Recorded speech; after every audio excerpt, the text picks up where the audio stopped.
का विकास। दिल्ली में भी लाए नीतीश का सुशासन।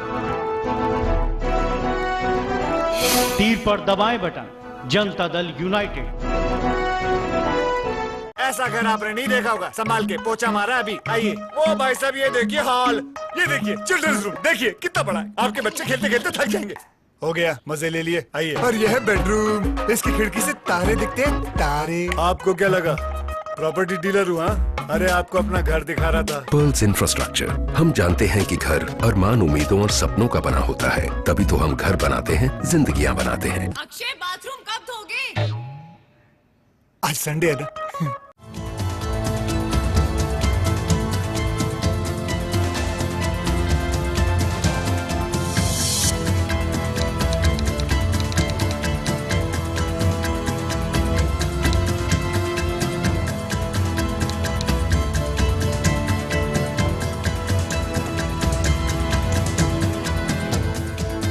ऐसा घर आपने नहीं देखा होगा, संभाल के पोछा मारा अभी। आइए। ओ भाई साहब, ये देखिए हॉल, ये देखिए चिल्ड्रंस रूम, देखिए कितना बड़ा है। आपके बच्चे खेलते खेलते थक जाएंगे।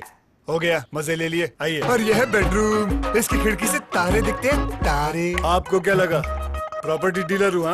अरे आपको अपना घर दिखा रहा था। Pearls infrastructure. हम जानते हैं कि घर अरमान, उम्मीदों और सपनों का बना होता है, तभी तो हम घर बनाते हैं, जिंदगियां बनाते हैं। अक्षय, बाथरूम कब धोगे? आज संडे है ना।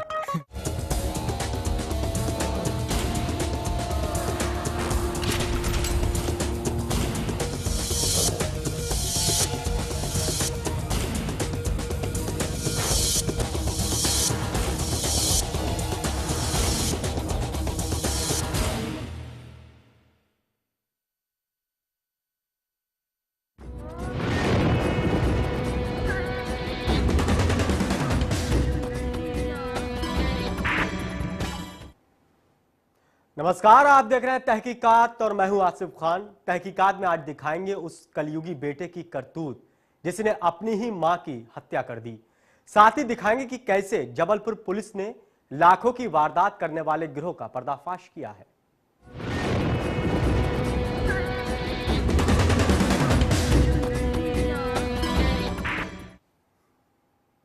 मध्य प्रदेश की राजधानी भोपाल से एक कलयुगी बेटे की काली करतूत सामने आई है, जहां एक मां के रुपए न देने पर सिरफिरे बेटे ने डंडे से पीट पीट कर उसकी हत्या कर दी। घटना से बाद से ही आरोपी फरार है। बताया जा रहा है कि पैसों की बात को लेकर आरोपी बेटा पहले भी अपनी मां के साथ 2-3 बार मारपीट कर चुका है। फिलहाल पुलिस मामला दर्ज कर जांच शुरू कर दी है। रिश्ता हुआ शर्मसार, जिसने दी जिंदगी उसी ने ली जान, बेटा बना मां का कातिल। जी हां, तस्वीर में नजर आ रही जंबोबाई मीणा ने कभी सपने में नहीं सोचा होगा कि उसकी जान का दुश्मन कोई गैर नहीं बल्कि खुद उसका बेटा ही बन जाएगा।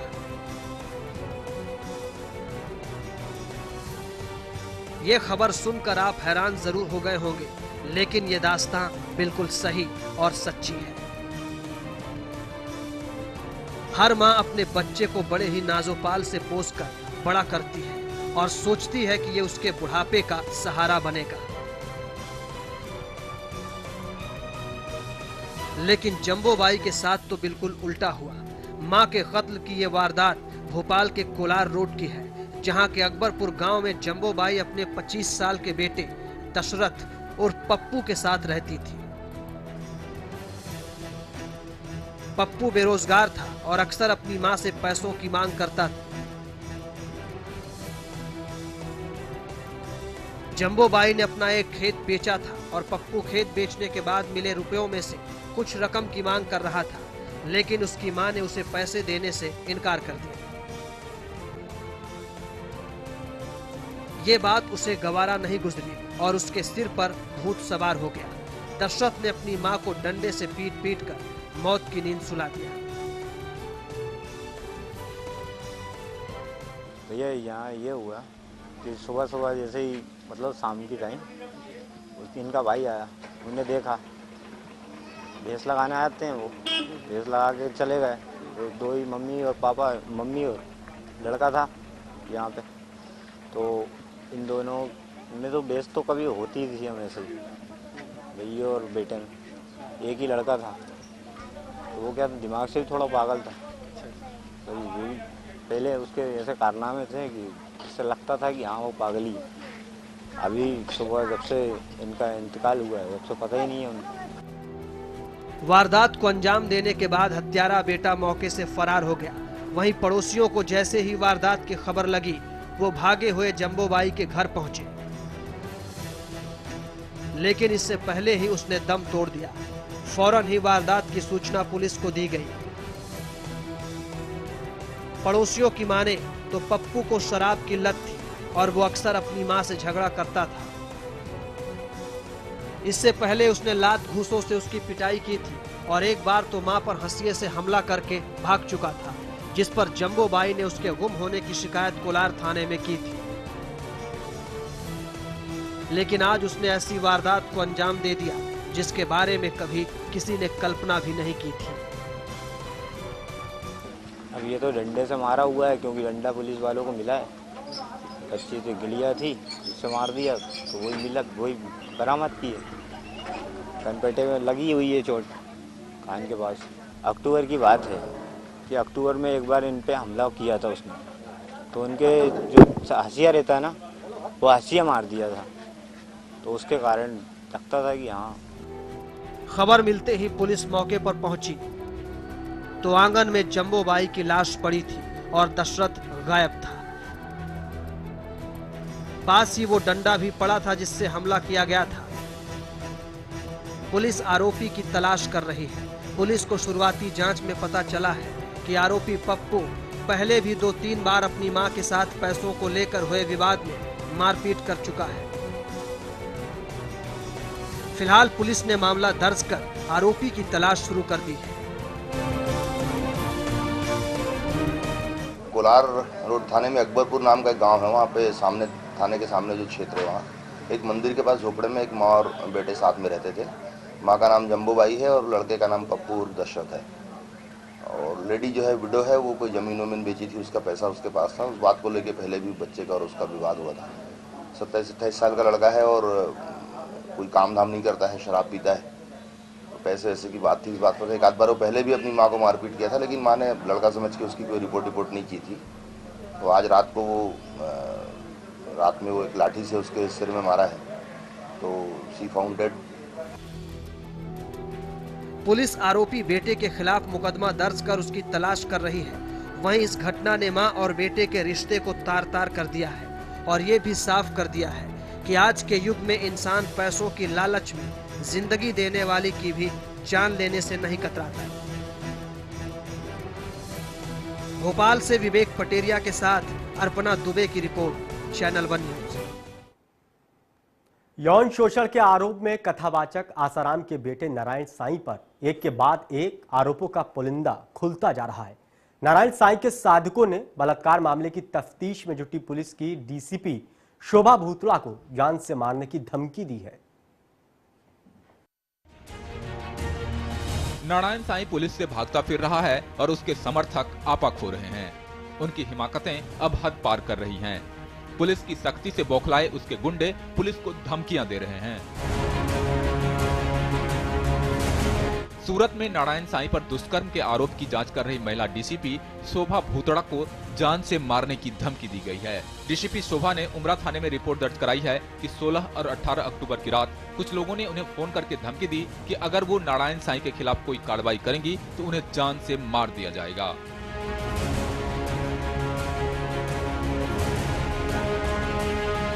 दरअसल डीसीपी शोभा भूतड़ा की निगरानी में आसाराम के खिलाफ मुकदमा दर्ज हुआ था और वो पूरे केस की जांच पड़ताल कर रही है।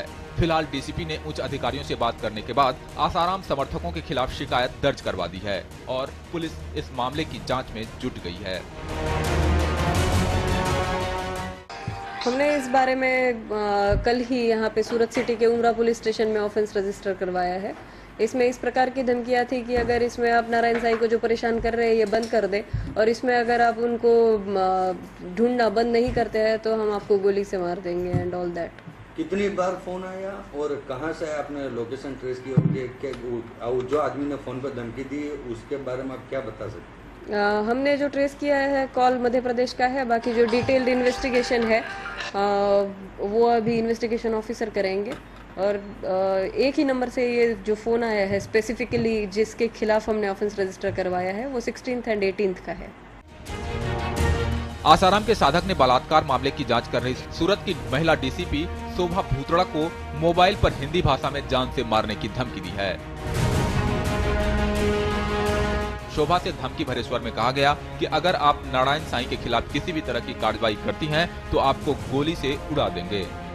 ये फोन एमपी के नंबर से किया गया है। मामला दर्ज करने के बाद पुलिस इस नंबर के मालिक की तलाश में एमपी जाने वाली है। शोभा भूतड़ा को 2 बार धमकी भरा फोन आ चुका है। नहीं, केस को छोड़ने की बात नहीं है, बेसिकली ढूंढने की कोशिश मत करना और उनको परेशान मत करो, इस टाइप की धमकियां है। हाँ, ही सेड कि मैं नारायण साई का साधक बोल रहा हूँ। मोबाइल नंबर है, वो इन्वेस्टिगेशन पीआई कर रहे हैं उमरा पुलिस स्टेशन के। फर्दर इन्वेस्टिगेशन में पता चलेगा कि एग्जैक्टली अभी क्या चल रहा है इसमें। मध्य प्रदेश पुलिस की कुछ मदद ली जा रही है? नहीं, अभी कल रात में ऑफेंस रजिस्टर हुआ है, तो अगर जरूरत पड़ेगी तो जरूर पीआई डिसाइड करेंगे जो इन्वेस्टिगेट कर रहे हैं कि उन्हें जो भी मदद की जरूरत पड़ती है। आसाराम के समर्थकों पर धमकी देने का ये कोई पहला मामला नहीं है। इसके पहले जोधपुर के डिप्टी कमिश्नर अजय पाल लांबा ने ये आरोप लगाया था कि उन्हें धमकी भरा फैक्स मिला है। वहीं उनके साधकों की इस तरह की हरकत से साफ जाहिर हो रहा है कि बाप बेटे पर कस रहे शिकंजे से उनके समर्थक आपा खो बैठे हैं और ऐसी हिमाकतें पर उतर आए हैं। सूरत से मासूमा जरीवाला के साथ अर्पणा दुबे की रिपोर्ट, चैनल 1 न्यूज। उधर वाराणसी के सुल्तानपुर में 4 ऑटो चालकों ने 2 नाबालिग लड़कियों को बंधक बनाकर गैंगरेप की घिनौनी वारदात को अंजाम दिया। घटना से इलाके में हड़कंप मच गया। लड़कियों ने आरोपियों के कैद से निकलने के बाद पुलिस को घटना की जानकारी दी। पुलिस ने मामला दर्ज कर तफ्तीश शुरू कर दी है।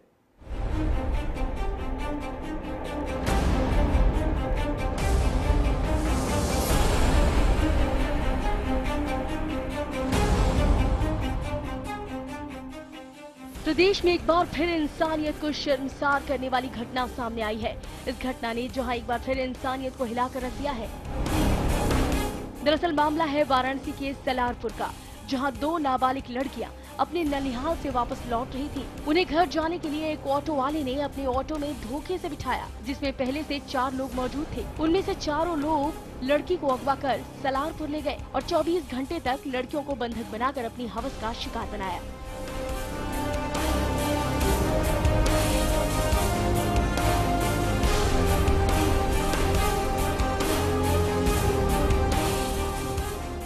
जैसे तैसे लड़कियां सुबह होते ही मौके से भागने में कामयाब हुई। लड़कियों ने अपने परिजनों को घटना के बारे में जानकारी दी। परिजनों ने आनंद फानन में स्थानीय थाने में एफआईआर दर्ज कराई।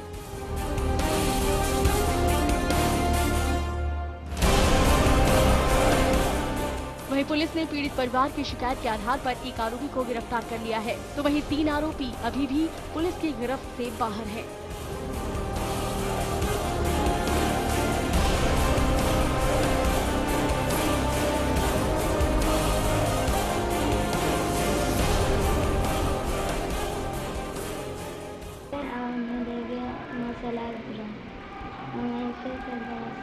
कितने लोग थे वो?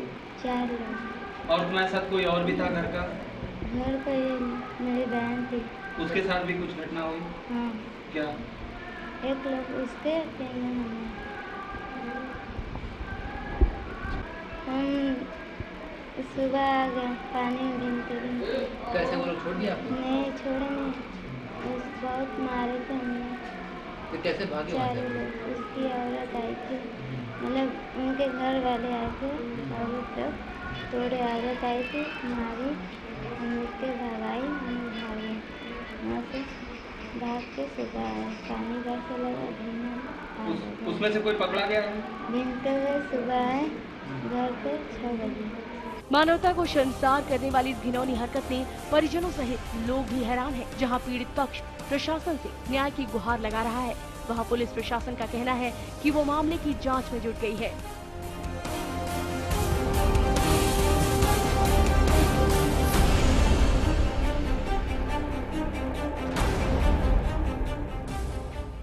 कंप्लेन आई है कि 2 नाबालिग बच्चियां हैं जो अपने ननिहाल में आई थी।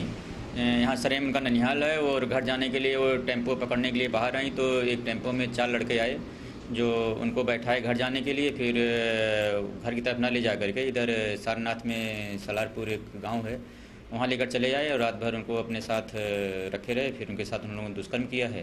उसी कंप्लेन है और FIR दर्ज हो गई है, कार्रवाई हो रही है। अभी तक एक उसमें का पकड़ा गया है और शेष की तलाश चल रही है 3 की। धर्मनगरी लगातार शर्मसार हो रही है, लेकिन धर्मनगरी में जिस प्रकार इस तरह के जघन्य अपराधों को अंजाम दिया उससे साफ होता है ये दरिंदे कानून और शासन प्रशासन की गरिमा का मजाक उड़ाने में जरा भी परहेज नहीं करते।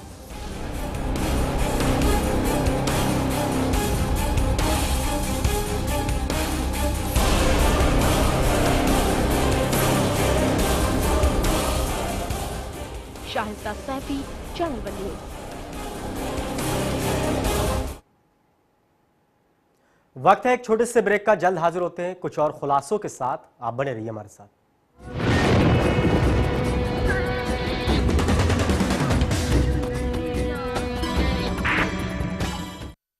अच्छा स्टॉप फिजिटिंग। शगुन का 1 रुपया नहीं रखा? हाँ? मारूंगी। चलो कंग्रेचुलेशन।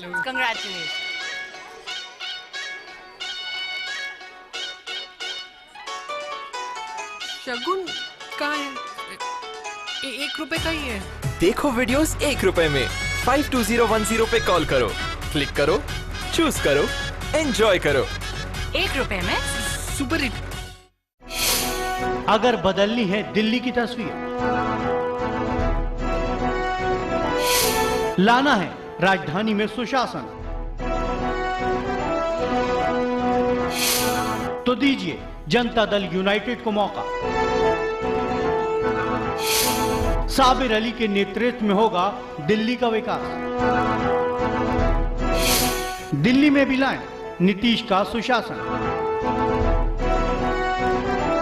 तीर पर दबाएं बटन, जनता दल यूनाइटेड।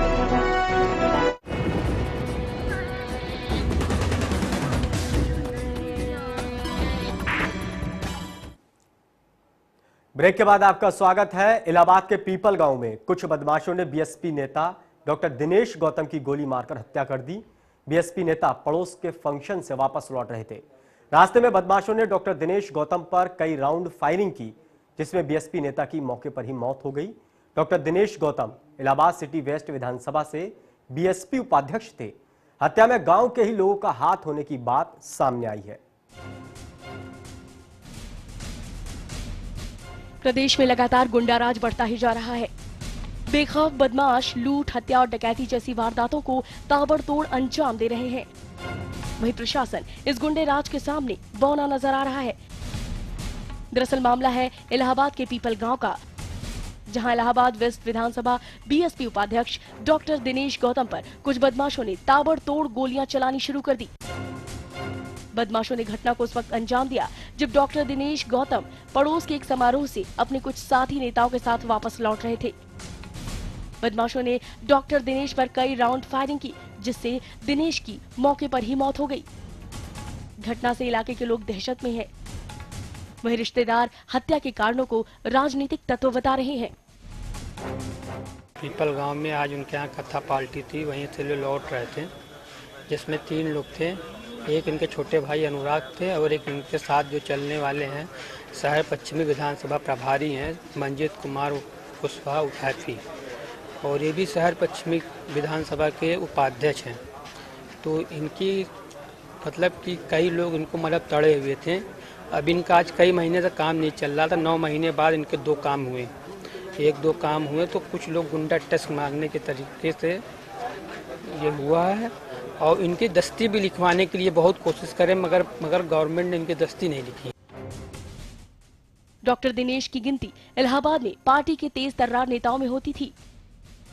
आशंका जताई जा रही है कि उनकी हत्या एक जमीन पर हो रहे कब्जे का विरोध करने पर इलाके के दबंगों ने कराई है।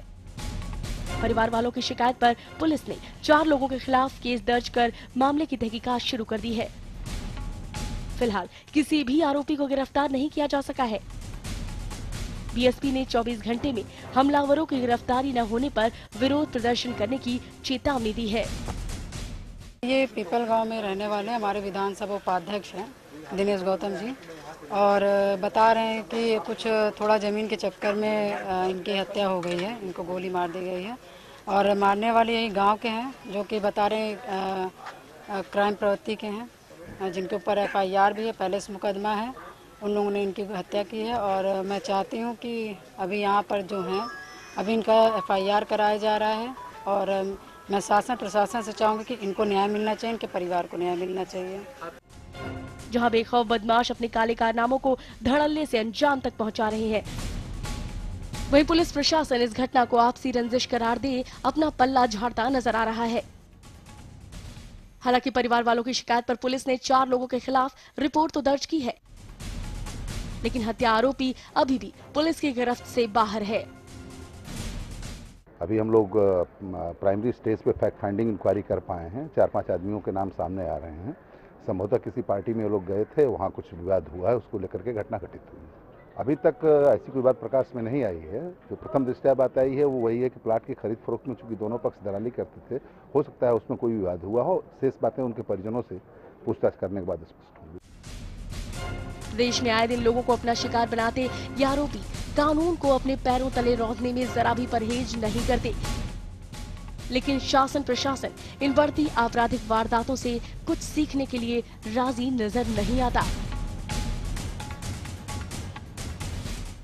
Bureau report, Shahista Saifi, channel 1 news. UP के लखीमपुर में बेखौफ बदमाशों ने लाखों की लूट की वारदात को अंजाम दिया है।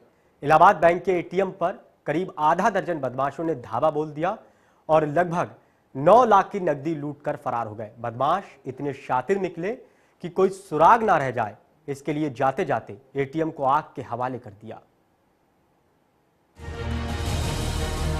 बदमाशों के बढ़ते हौसले का सबूत है कि कानून का खौफ उनके जहन में रत्ती भर भी नहीं। खुलेआम होती लूट की वारदातें इस बात की तस्दीक करती हैं। हर एक वारदात के बाद पुलिस मामले को सुलझा लेने का दावा करती है, लेकिन सच्चाई किसी से नहीं छिपी। जिले में चल रही सुस्त पुलिस व्यवस्था के चलते बदमाश लगातार एक से बढ़कर एक वारदातों को अंजाम देते जा रहे हैं। ताजा मामला यूपी के लखीमपुर खीरी का है, जहां आसपास के कई थानों के बॉर्डर से लगे इलाहाबाद बैंक के ATM से लाखों की लूट की वारदात को अंजाम दिया गया। गौर करने वाली बात यह रही कि लूट की वारदात को अंजाम देने में बदमाशों को किसी भी मुश्किल का सामना नहीं करना पड़ा। वे बेखौफ आराम से आते हैं और ATM मशीन को तोड़कर लगभग 9 लाख की नकदी लूट लेते हैं। वहीं जब स्थानीय शख्स उनका विरोध करता है तो वो उसे असलों के बल पर बंधक बनाते हैं और अपने नापाक मंसूबों को अंजाम देकर वहां से फरार हो जाते हैं। हमारे पास आकर खड़ा हो गया था जी। अच्छा, और यहाँ खड़ा था बिल्कुल हमारे सामने। क्या सो जाओ, बहुत से बढ़ा दूंगा बदमाश। और क्या, कितनी देर लगभग वो आपके पास खड़ा रहा? करीब जब लोग वहाँ काम नहीं हुआ तो लोग खाई है हमारे पास। तो कितने लोग थे ये लोग? अंदाज हो तो 4-5 आदमी थे। कोई गाड़ी वाड़ी थी? हाँ, गाड़ी थी। कैसी थी? सफेद में थी, बड़ी गाड़ी थी, लंबी वाली। साथ ही बदमाशों ने सबूत मिटाने के लिए ATM में आग भी लगा दी। वहीं जब बैंक के मैनेजर को इस घटना का पता चला तो उसने तुरंत पुलिस को फोन कर वारदात की सूचना दी। घटना की खबर मिलने पर अपनी धीमी रफ्तार से पुलिस मौके पर पहुंची और घटना स्थल का मुआयना किया। साथ ही लूट की अंजाम देने वाले आरोपियों को जल्द से जल्द पकड़ने की बात कही। मैनेजर की माने तो बदमाशों ने इलाहाबाद बैंक के जिस ATM को अपना निशाना बनाया था वो थाना फरधान हैदराबाद और कोतवाली गोला की सीमाओं के अंदर आता है, जिसकी वजह से वारदात की शिकायत दर्ज करने में अटकलें आईं और मामला काफी समय तक सीमा विवाद की वजह से लटका रहा। यह है जो कल शाम हमने फिगर देखी थी और उसके बाद लगभग ये तो ध्यान नहीं कितने बजे की बात है, लेकिन उसके बाद थोड़ा ही बहुत कैश और निकला होगा। तो वो 9 लाख के आसपास, 8 से 9 लाख के बीच, क्योंकि उस समय तक 9 लाख के आसपास दिखा रहा था। एग्जैक्ट फिगर मुझे ध्यान नहीं, गोली देखते हैं कितना कैश। इस वारदात ने एक बार फिर साबित कर दिया है कि बदमाशों के हौसले किस कदर बुलंद हैं, जिन्हें पुलिस का कोई खौफ नहीं, और इसकी वजह से कहीं न कहीं पुलिस की सुस्त कार्यशैली भी सामने आती है। जब इस वारदात को अंजाम दिया गया उस वक्त पुलिस का एक जवान भी मौके पर मौजूद नहीं था और न ही वहां कोई सुरक्षा कर्मी तैनात था। फिलहाल मौके पर पहुंची पुलिस लाखों की लूट की इस गुत्थी को सुलझाने में जुटी है और अब देखना दिलचस्प होगा कि आरोपियों को पकड़ने का दावा करने वाली पुलिस कब तक लूट की इस वारदात से पर्दा उठा पाती है।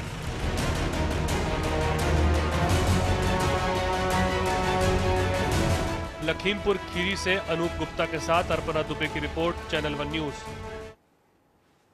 उधर जबलपुर पुलिस ने एक बड़ी कामयाबी हासिल करते हुए लाखों की चोरी करने वाले 2 शातिर चोरों को गिरफ्तार किया है। पकड़े गए आरोपियों के पास से सोने के जेवरात भी बरामद किए हैं।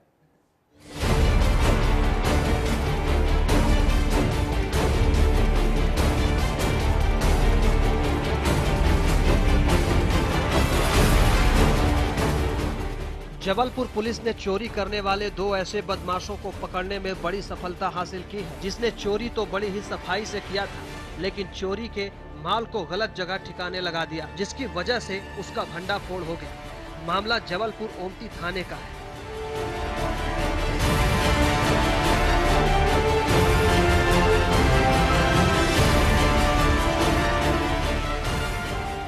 दरअसल 9 सितंबर को ओमती के नया मोहल्ला इलाके में एक परिवार घर में ताला लगाकर कहीं गया हुआ था, जिसकी भनक चोरों को लग गई। चोरों ने घर में ताला लगा देखकर रात के सूने घर में रखे सोने चांदी के गहनों पर हाथ साफ कर दिया।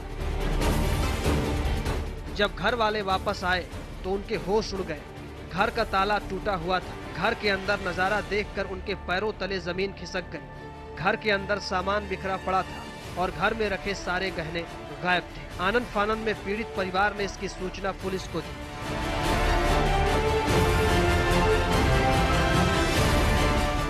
जब परिवार कहीं बाहर गया था और सूने मकान में दरवाजा तोड़कर चोरी हुई और उसमें घर की सभी जो ज्वेलरी थी, गोल्ड और सिल्वर ज्वेलरी, चांदी और सोने के सारे जेवरात चोरी हो गए थे। तब से ये मामला थाना ओमती में लगातार इन्वेस्टिगेशन में था। पीड़ित परिवार की शिकायत के बाद पुलिस ने चोरी का FIR दर्ज कर लिया और वारदात में शामिल चोरों तक पहुंचने की कोशिश में जुट गई।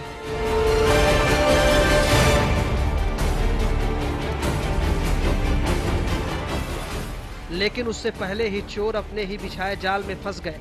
दरअसल चोरों ने चोरी के गहने को पास के ही नाले के किनारे छिपा दिया था और जब चोर नाले में छिपाए गहने निकाल रहे थे तभी एक शख्स ने उनके कारनामे को देख लिया।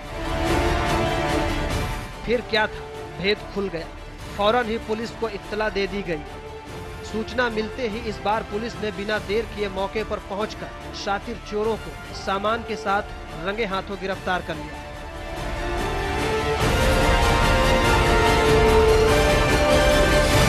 थाना ओमती और CSP ओमती की टीम को एक महत्वपूर्ण सूचना मिली थी कि कोई संदिग्ध, इसमें एक राजा उर्फ इम्तियाज और शाहिद, ये इसके संदिग्ध हैं। जब सूचना के आधार पर राजा को और शाहिद को लाकर पूछताछ की गई तो इसमें एक बड़ी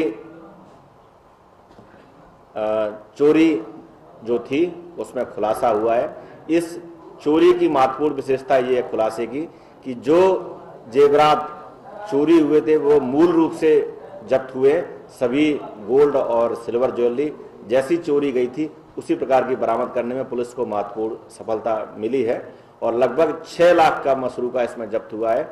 इस पूरी नकबजनी को पर्दाफाश करने में CSP ओमती और TI ओमती, थाना प्रभारी ओमती की टीम ने महत्वपूर्ण रोल अदा किया और लगातार रह के पूछताछ की है। ये जो राजा और इम्तियाज है इसका पूर्व क्रिमिनल रिकॉर्ड भी है। ये चोरी करने का आदी है। इसकी न केवल निगरानी खोली जाएगी बल्कि अन्य जो वारदातें हुई हैं इस एरिया में उसके संबंध में पूछताछ की जाएगी। वहीं मामले की जांच कर रही पुलिस की माने तो इन दोनों शातिर बदमाश इम्तियाज और शाहिद के क्रिमिनल रिकॉर्ड हैं। दोनों की गिरफ्तारी के बाद पुलिस सख्ती से पूछताछ कर रही है ताकि बदमाशों के पुराने रिकॉर्ड को खंगालकर कई अनसुलझी वारदातों को सुलझाया जा सके।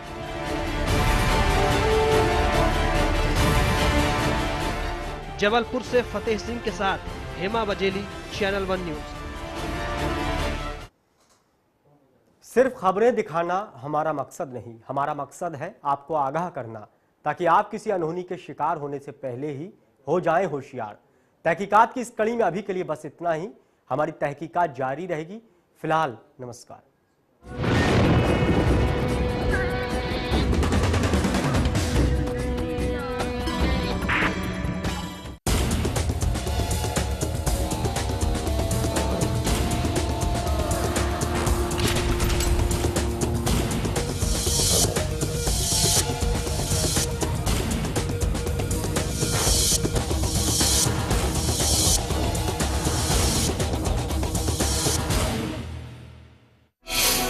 अगर